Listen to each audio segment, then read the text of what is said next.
Case ఎత్తు ఉంటే పనులు జరగవు. 4 ఏళ్లకు మాత్రమే మనం వెళ్ళగలం. 4 వీధుల్లోకి వెళ్తేనే కదా 4 డబ్బులు వస్తాయి. త్వరగా పదండి అయ్యా, త్వరగా పదండి.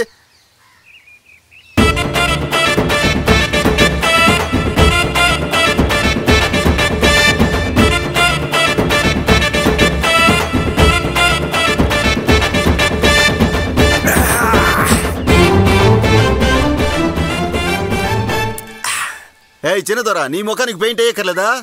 త్వరగా రారా. ఉండవా మధ్యలో నువ్వు అక్కడవే. నీ డ్యూటీ నువ్వు చేసి దొబ్బేయాలా? ఇది బాధ్యత కాదు, కళ. సరస్వతి మతకి చెందిన విషయం. మనుషుల్లో తిరుగుతున్న వాళ్ళందరినీ పులుల్లా మార్చడం అంటే మాటలా? మేమెప్పుడు అలాగే బతుకుతున్నాం. మన ఊళ్ళో ఏ ఉత్సవాల మాట ఏంటో గానీ వీళ్ళని అదుపు చేసే వాళ్ళే ఎవ్వరూ ఉండరు. దీనికి తోడు పులి వేషం కూడా ఎత్తారు.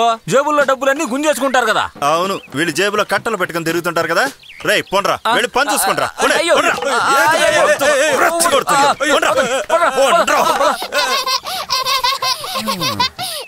ఇప్పుడు పోయి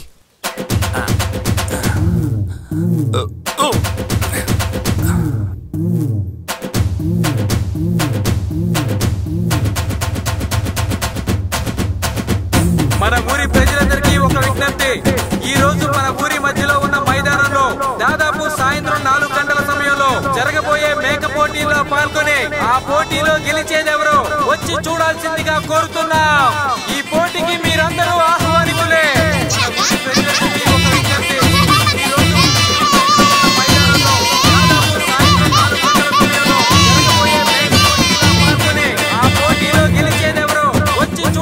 నాయన రాధా, నీ ఫ్రెండ్ ఇక్కడ ఎంత గొప్పగా ఆడుతున్నాడో వచ్చి చూడు. రేయ్ మామా,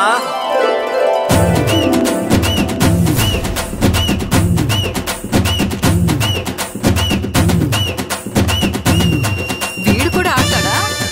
వాణ్ణి ఆణ్ణి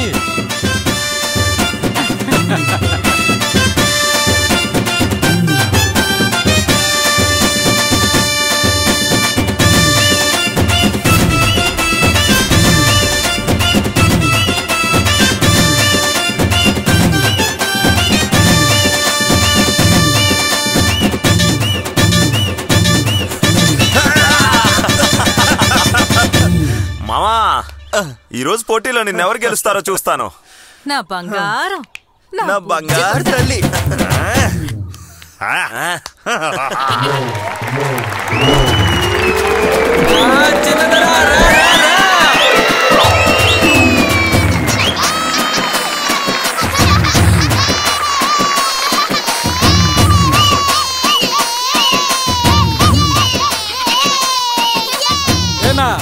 అసలు ఇదేమాటన్నా, ఒక మేకని కట్టేసి దాని చుట్టూ గొప్పగా ఆడుతున్నారు.